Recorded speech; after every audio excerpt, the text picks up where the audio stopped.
주님은 빛이시고 이 세상은 어둠입니다. 빛이 세상에 비춰줘야 이 세상이 밝아지고 이 세상에 생명이 태어나고 이 세상에 질서가 사로잡히고 이 세상에 시간이 돌아가고 이 세상의 삶이 정상화가 됩니다. 빛이 없는 것을 생각할 수 없는 것처럼 우리의 삶에 예수님 없는 삶, 무질서 그 자체입니다. 빛이 비추어야 하나님의 영광이 드러납니다. 주님, 오늘도 우리의 삶 속에 예수의 빛이 비추게 하여 주옵소서. 예수를 믿는 믿음을 저에게 주셔서 참 감사합니다. 예수 믿는 믿음을 우리가 어두워진 눈이 씻어진 모습으로 우리가 함께 찬양했습니다. 우리의 캄캄하고 어두워지고 침침해진 눈이 밝아지기를 원합니다. 우리의 영적 눈을 밝혀주시옵소서. 이 세상이 얼마나 어두운지 우리의 내면이 얼마나 캄캄하고 무질서한지 주님이 잘 아십니다. 그러나 빛이신 주님이 오시면 이 어둠의 무질서가 물러가고 참 빛이신 주님으로 인하여 새 생명의 역사가 일어나게 될 줄로 믿습니다.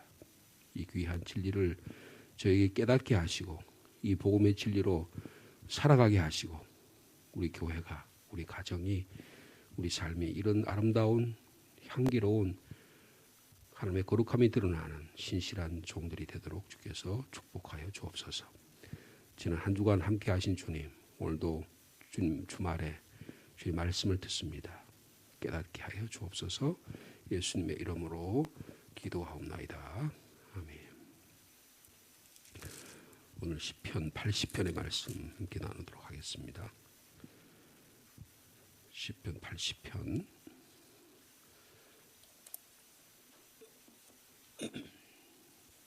구약 성경 시편 80편. 아삽의 시 인도자를 따라 소산님의 두세 맞춘 노래라는 제목이 붙어 있는 시입니다.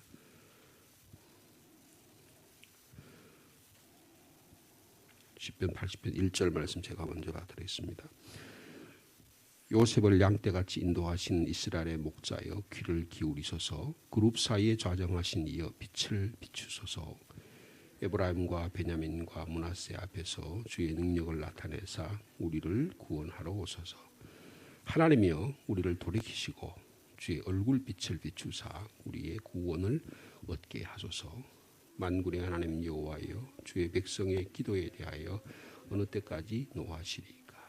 주께서 그들에게 눈물의 양식을 먹이시며 많은 눈물을 마시게 하셨나이다. 우리를 우리 요셉의 다툼거리가 되게 하시니 우리 원수들이 서로 비웃나이다. 만군의 하나님이여 우리를 회복하여 주시고 주의 얼굴의 광채를 비추사 우리가 구원을 얻게 하소서. 주께서 한 포도나무를 애굽에서 가져다가 민족들을 쫓아내시고 그것을 심으셨나이다. 주께서 그 앞서 가꾸셨으므로 그 뿌리가 깊이 박혀서 땅에 가득하며 그 그늘이 산들을 가리고 그 가지는 백향목 같으며 그 가지가 바닥까지 뻗고 넝쿨이 강까지 미쳤거늘 주께서 어찌하여 그 담을 허지사 길을 지나가는 모든 이들이 그것을 따게 하셨나이까. 숲속에 멧돼지들이 상해하며 들짐승들이 먹나이다. 만군의 하나님이여 구하옵나니 돌아소서. 하늘에서 굽어보시고 이 포도나무를 돌보소서. 주의 오른손으로 심으신 줄기요 주를 위하여 힘있게 하신 가지니이다. 그것이 불타고 배임을 당하며 주의 면책으로 말미암아 멸망하오니 주의 오른쪽에 있는 자 곧 주를 위하여 힘있게 하신 인자에게 주의 손을 얹으소서. 그리하시면 우리가 주께서 물러가지 아니하오리니 우리를 소생하게 하소서. 우리가 주의 이름을 부르리이다. 19절 말씀 같이 읽습니다. 만군의 하나님 여호와여 우리를 돌이켜 주시고 주의 얼굴을 광채를 우리에게 비추소서. 우리가 구원을 얻으리이다. 아멘.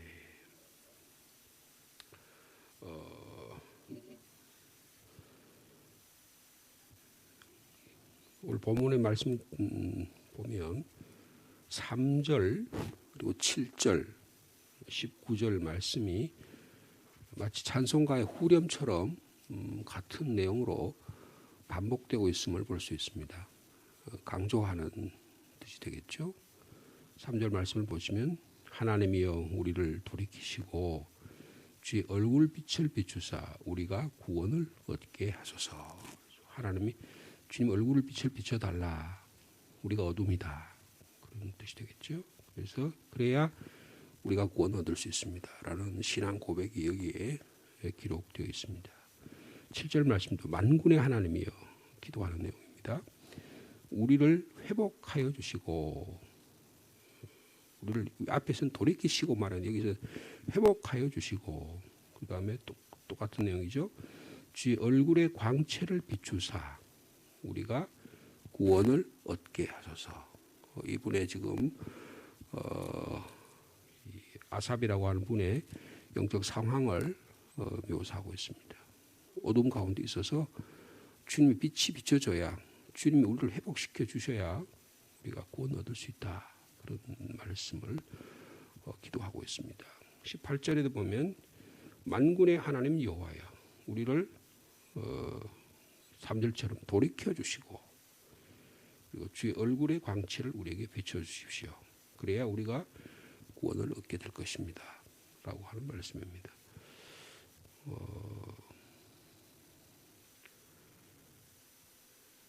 양 1절에서부터 3절까지는 양과 우리 자신을 양의 모습으로 비추어서 말씀하고 있죠.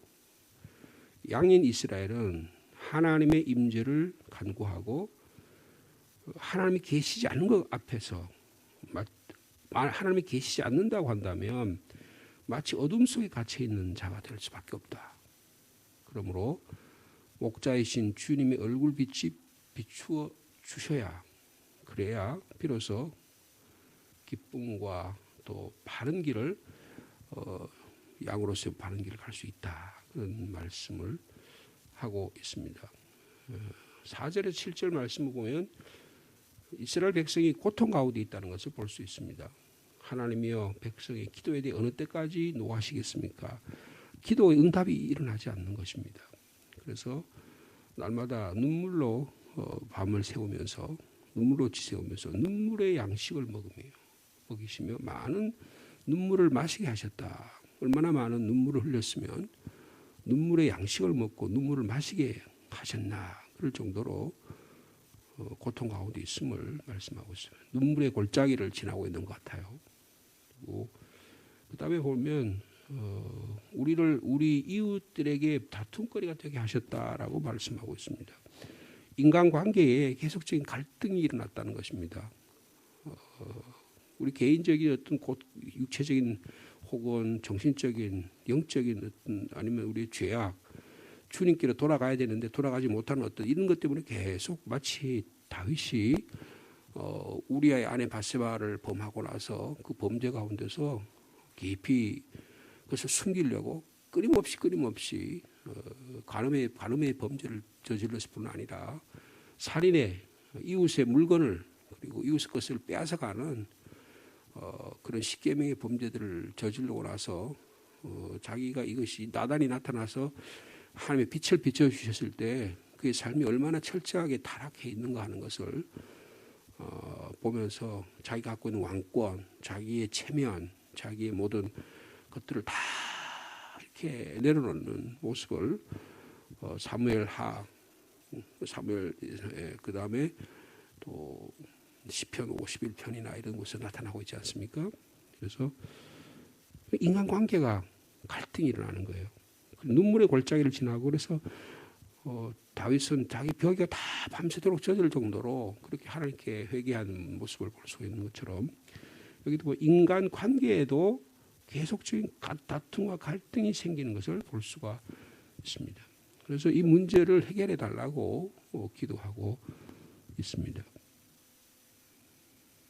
그리고 6절 후반절에 보니까 우리 원수들에게 서로 비웃습니다. 그렇습니다.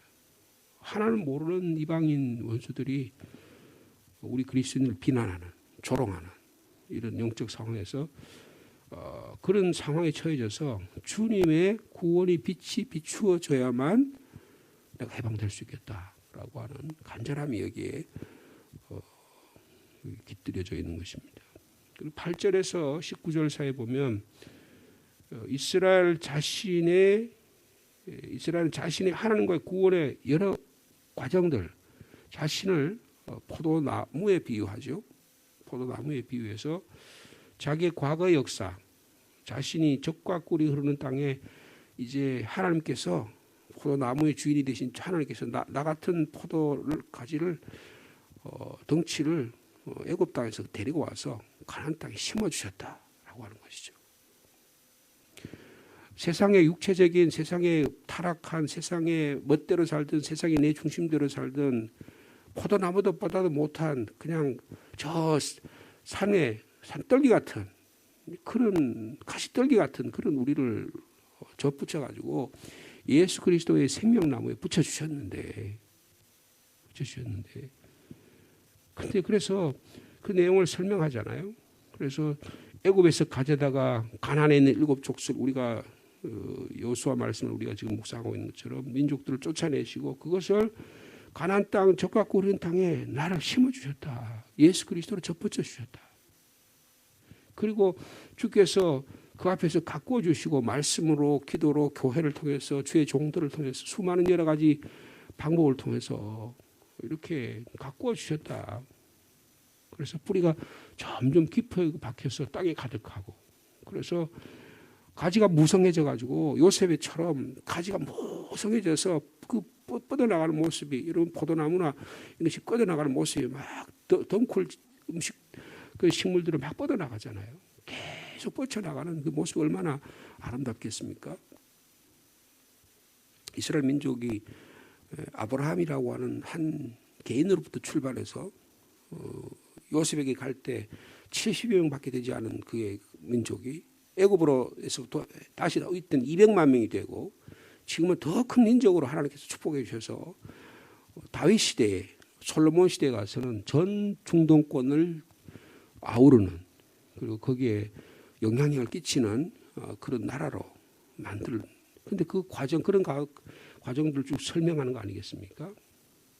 그런데 12절에 주께서 어찌하여 그 담을 헐어버리셨습니까? 무슨 말입니까? 왕조가 분열되는 모습입니다. 우리 내면의 삶이 주님과 점점 관계가 무너지는 거예요. 우리 안에 가정이 무너지는 거예요. 우리 안에 믿음의 틈들이 점점 생기는 것입니다. 환난과 시험과 유혹과 여러 가지 것들이 우리를 공격할 때 우리가 무기력해서 막을 힘이 없는 것입니다. 이런 모습을 포도나무가 심겨졌다가 이제 그 열매를 맺지 못하는 포도나무인 이스라엘이 열매를 맺지 못하는 이 처참한 지경에 처해 있음을 지금 말씀해 주고 있습니다. 그럼 어떻습니까? 열매를 맺고 계십니까? 만약에 열매를 맺지 못하면 어떻게 해야 되겠습니까? 다시금 주님의 도움이 필요합니다. 그래서 열매를 맺지 못해 담을 하나님 헐어버리셨어요. 기락을 지나간 일이 그것을 그냥 따먹습니다.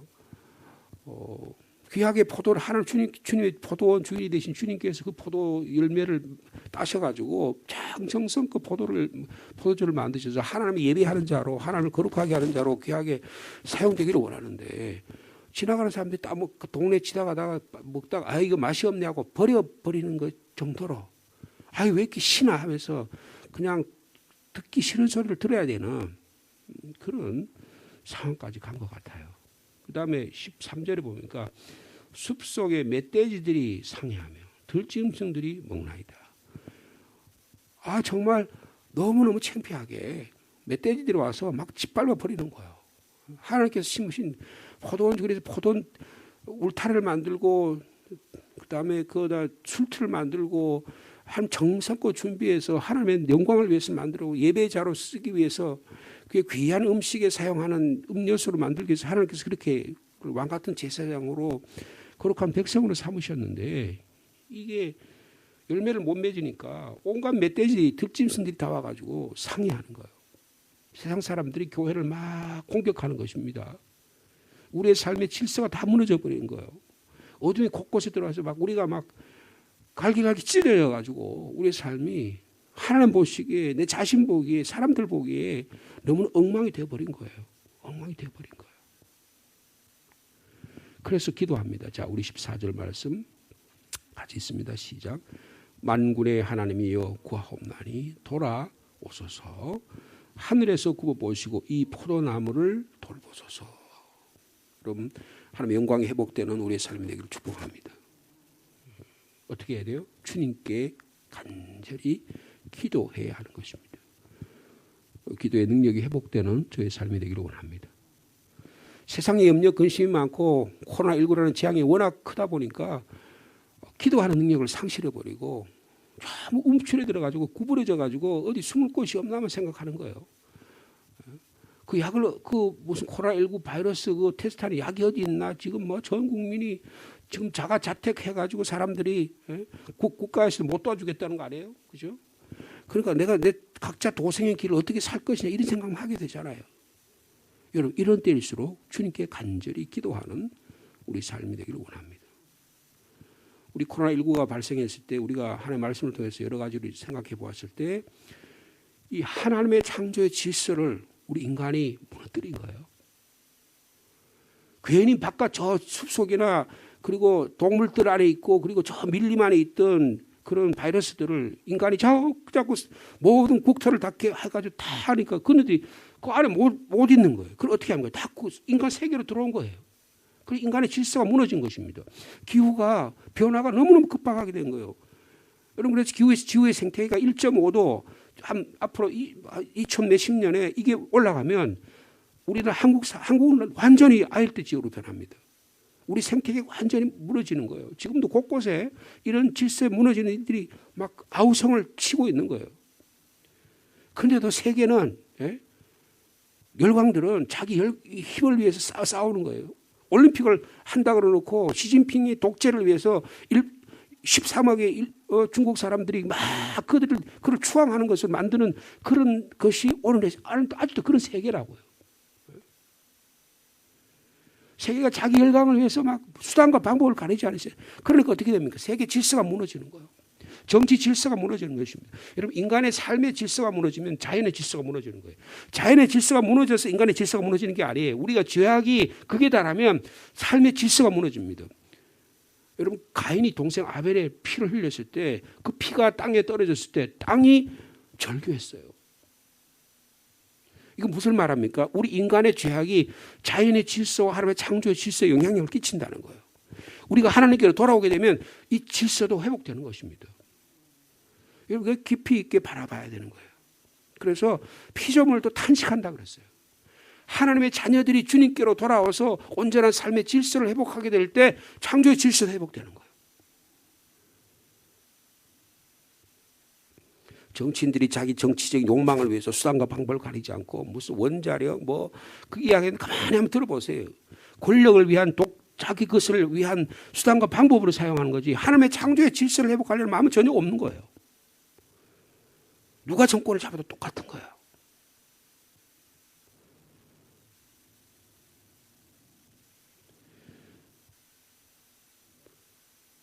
여러분, 우리가 하나님께 간절히 구하는 저 여러분의 삶이 되기를 축복합니다. 자기 자신 모습 뭐라고 말합니까? 15절에 보니까 주의 오른손으로 심으신 줄기다. 여러분, 우리가 주님께서 심으신 줄기라고 믿으십니까? 포도나무신 주님께서요, 우리를 접붙여 주셔가지고요, 그거 딱 접붙여 주신 거예요. 생명이 예수 그리스도의 피가 흐르는 곳입니다. 근데 세상의 것에 자꾸 관심을 가지고 자꾸 그쪽으로 기울이니까 열매가 안 맺는 거예요. 생명의 빛의 열매를 못 받아들이는 거예요. 욕망과 그냥 자기 중심적인 삶의 방식과 사람과 시기의 갈등을 만드는 그런 것들을 전부 다 자양분을 받아들이는 거예요. 여러분, 인간은 참으로 오묘막측한 존재입니다. 인간의 눈빛 하나, 인간의 감각기관 하나가 다 하나님이 만드신 거예요. 근데 그것을 자꾸 죄악 쪽으로 자꾸 귀를 기울이게 되고 거기에 관심을 갖게 되면 하나님으로부터 질서로 점점점 멀어지게 되는 겁니다. 근데 이 시는 뭐라고 말합니까? 하나님의 질서로 회복되기를 원하는 거예요. 그래서 주님이 오른손으로 심으신 줄기 아닙니까? 주를 위하여 힘있게 하신 가지가 아닙니까? 여러분, 주님이 심으신 놀라운 능력을 나타내는 저 여러분의 삶이 되기를 축복합니다. 근데 그것이 불타고 배임을 당하며 주의 면책으로 말미암아 멸망하오니, 자, 우리 17절 말씀 같이 있습니다. 주의 오른쪽에 있는 자 곧 주를 위하여 힘있게 하신 인자에게 주의 손을 얹으소서. 여러분, 주님이 오셔서 예수 그리스도의 보혈의 십자가로 우리를 새롭게 해달라는 거예요. 주의 오른쪽에 있는 자 곧 주를 위하여 힘있게 하신 인자에게 주의 손을 얹으소서. 여러분, 우리에게 주의 오른손이 얹어지는 역사가 일어나기를 원합니다. 그러면요, 동력자가 필요한 거예요. 기도의 동력자가 필요한 거예요. 성령님의 간절한 기도의 음성이 들리는 이 아침이 되기를 축복합니다. 자, 18절 말씀 같이 있습니다. 시작. 그리하시면 우리가 주에게서 물러가지 아니하오리니 우리를 소생하게 하소서. 우리가 주의 이름을 할렐루야. 그렇게 하시면 주님이 저의 어깨에, 저의 무릎에, 저의 머리에, 저의 가슴에 손을 얹어주시기만 하면, 하나님의 빛을 비춰주시기만, 하나님의 생명의 따뜻한 온기가 우리에게 비춰지기만 하면 우리가 소생된다는 거예요. 여러분, 이제 입춘이 지나서 이제 우수가 다가오잖아요. 우수가 뭡니까? 봄 기운이 해서 얼음에 딱딱한 내기가 우수 다음에 경칩이 아니에요? 깨구리가 이제 생명을, 아, 드디어 봄이구나 하고 이제 모든 생명들이 막 일어나는 모습이잖아요. 지금 자연의 질서는 벌써 그렇게 가고 있어요. 근데 우리의 마음과 우리의 삶의 상태는 아직도 어두운 밤에 갇혀서 미몽에 사로잡혀서 죄악에 사로잡혀서 깨닫지 못한다고 한다면, 우리 영적인 잠이 주님이 손이 비춰주시고 주님 빛이 비춰주셔서 우리를 소생하게 하소서. 여러분, 우리가 주의 이름을 마음껏 부르고 하는 복된 주민 날이 되기를 축복합니다. 자, 마지막 19절 말씀 같이 있습니다. 시작. 만군의 하나님 여호와여 우리를 돌이켜주시고 주의 얼굴의 광채를 우리에게 비추소서. 우리가 구원을 얻으리이다. 1950년대에 사무엘 베케트라고 하는 유명한 극작가가 있었습니다. 이 아일랜드라고 하는 영국의 이게 아일랜드, 스코틀랜드, 그다음에 잉글랜드 이렇게 나라로 나눌 수 있는데요. 거기에 사무엘 베케트라고 하는 극작가가 쓴 작품을 쓴 게 있는데, Waiting for Godot, Waiting for Godot, 고도를 기다림이라고 하는 희극, 그러니까 연극을 위한 작품을 썼어요. 그런데 그게 대성황을 이뤘습니다. 대성황을 이뤘는데 그것에서 노벨 문학상을 받았어요. 그런데 Waiting for Godot, 고도를 기다림의 내용은 간단합니다. 시골 마을에 두 사람이, 이게 아주 황량한 나무 하나가 서 있고 시골 마을에 사람들 안 지나다녀요. 두 사람이 나와가지고 대화를 하는 내용이에요. 뭐라고 하냐면, 아이고 따분해, 아이고 따분해. 고도는 안 올 거야, 고도는 안 와. 그러면 또 한 사람이, 고도는 올 거야. 기다려. 야, 우리 차라리 자살해 죽자. 목 매달아 죽자. 그래서 자기 허리끈을 꺼내가지고 목을 매달라고, 이게 얼마나 튼튼한가 한번 보자면 막 허리끈을 잡아뜯다가 허리끈이 뚝 떨어져 버려요. 그러다가 해가 지려고 그럽니다. 그래서 뭐 이런 소리 저런 소리 잡다한 소리를 하다가 그 다음에 해가 지려고 그래요. 근데 해가 지려고 그러니까 오늘 고도는 안 오나? 그러니까 소년이 하나 지나가면서, 그 소년은 고도가 보낸 전령이에요. 고도는 오늘 나지 않고 내일 옵니다 하고 그 한마디 하고 지나가는 거예요. 그게 1막이 끝납니다.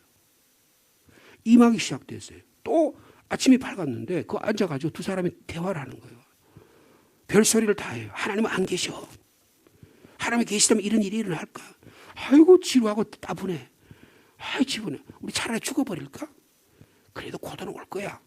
그러다 2막이 끝나. 이게 연극이 다예요. 근데 이거를 본 사람들이 감동을 받은 거예요. 그럼 이 고도가 뭘까? 왜 이 사람이 불안해하고 두려워할까? 여러분, 하나님의 임재를 두려워하는 우리의 모습이에요. 고도는 G-O-D-O-T. 이거는 그럼 God, 하나님이에요. 하나님을 기다리는, 근데 하나님 오는 걸 두려워하는 거예요. 언제 오실지 모르니까 두려워하는 거예요. 하나님이 와도 내가 혹시 하나님 못 알아볼까 싶어서 두려워하는 거예요. 여러분, 우리 안에 깊이 잠재해 있는 죄악을, 우리 안에 있는 깊이 잠재해 있는 불안을 이야기하는 거예요. 우리 삶이 얼마나 부조리하고 모순되고 돈 많고 재산 많고 그러면 잘 살 것 같지만 그렇지 않은 거예요. 모든 일이 잘 된다고 우리 삶이 질서가 잡히는 게 아니에요. 하나님의 빛이 비춰줘야 비로소 우리의 삶 속에 질서가 생기는 거예요. 여러분, 아무리 전깃불을 켜도 밤새도록 해도 안 돼요. 햇빛이 한번 비치기만 하면 이 전깃불 아무 소용이 없습니다. 생명이 빛이신 예수 그리스도가 비춰줘야 우리의 삶의 질서가 생기는 거예요. 이 놀라운 질서를 우리가 그 빛 아래 살아가고 있는 거예요. 그 하나님의 창조의 질서인 예수 그리스도 안에 살아가고 있는 거예요. 그런데 우리가 빛이 오신 주님이 오셨어요. 이미 역사하시고 말씀으로 성령으로 역사하고 계십니다. 그런데 그거를 안 받아들이는 거예요. 왜요? 내가 너무 크니까. 내 자아가 너무 크니까. 내가 바라보는 방식이 다르니까. 빛을 차단해버리니까 안 보이는 거예요. 그런데 오늘 본문에 보니까 1절, 2절, 3절 찬양하잖아요. 우리를 돌이켜 주옵소서. 생각을 바꾸라는 거예요. 패러다임을 바꾸라는 거예요. 생각을 바꾸라는 거예요. 삶의 질서가 주님 중심으로 돌아간다는 세계관을 가지라는 거예요. 그러면 주님 얼굴 빛을 비춰주시면 우리가 구원을 얻는다는 거예요. 여러분, 우리의 삶의 질서가 회복되는, 우리 삶이 주님께로 돌아오는 회개하는 역사가 일어나기를 축복합니다. 그럼 우리가 구원을 얻는다. 이게 구원이요, 나만 구원 얻는 게 우리가 구원을 얻는다 그랬어요. 여러분, 우리 가정이 이 상주 땅에 구원 얻는데 우리 교회가 귀하게 사용되는 복된 하루의 삶, 내일을 준비하는 날이 되기를 축복합니다. 주님 감사합니다. 지난 한 주간도 주님이 동행해 주셔서 감사합니다. 주님이 얼마나 아름다우신지, 주님의 빛이 얼마나 찬란한지 우리에게 비춰주셔야 하겠습니다. 포도나무인 이스라엘 민족을 젖과 꿀이 흐르는 땅에 심어주셨건만 그들의 놀라운 찬란한 문화가 일어나고 정치, 역사, 경제적으로 발전하였건만 그들은 하나님을 멀리함으로 열매를 맺지 못하는 비참함을 오늘 이 아침에 말씀을 통해서 경험합니다. 우리가 예수에게 접붙임 받아서 생명의 나무로 우리에게 붙여주셨는데 이 세상 살면서 때가 묻고 세상에 너무 귀를 기울이다가 주님부터 멀어져 있지는 않은지 우리의 삶의 곳곳에 죄악의 구멍이 뻥뻥 뚫려서 불안과 좌절과 두려움과 갈등과 시기와 원한 가운데 살아가고 있지는 않은지 주님 저희를 불쌍히 여겨 주시옵소서. 우리는 양 같은 자입니다. 목자이신 주님이 없이는 뿔뿔이 흩어질 수밖에 없고 우리 마음대로 살아갈 수밖에 없는 그런 자입니다. 주님 저희를 비추어 주시옵소서. 그래서 하나님의 나라로 만들어가는데 하나님의 비춰주신 그 빛으로 인해서 구원의 역사를 경험하는 우리의 삶이 될 수 있도록 인도하여 주옵소서. 이 아침에 우리의 삶의 질서가 주님의 말씀을 비춰서 생명의 빛이 비춰져서 무엇이 문제고 무엇이 어둠이고 무엇이 무질서인지 바라보는 저희들이 되게 도와주시고 주님 앞에 회개함으로 주님의 간절한 질서를 바라봄으로 우리의 삶이 회복되도록 인도하여 주시옵소서. 주일을 준비합니다. 거룩한 주님의 날을 잘 준비하는 나날들이 되도록 주께서 인도하여 주옵소서. 예수님의 이름으로 기도하옵나이다. 아멘.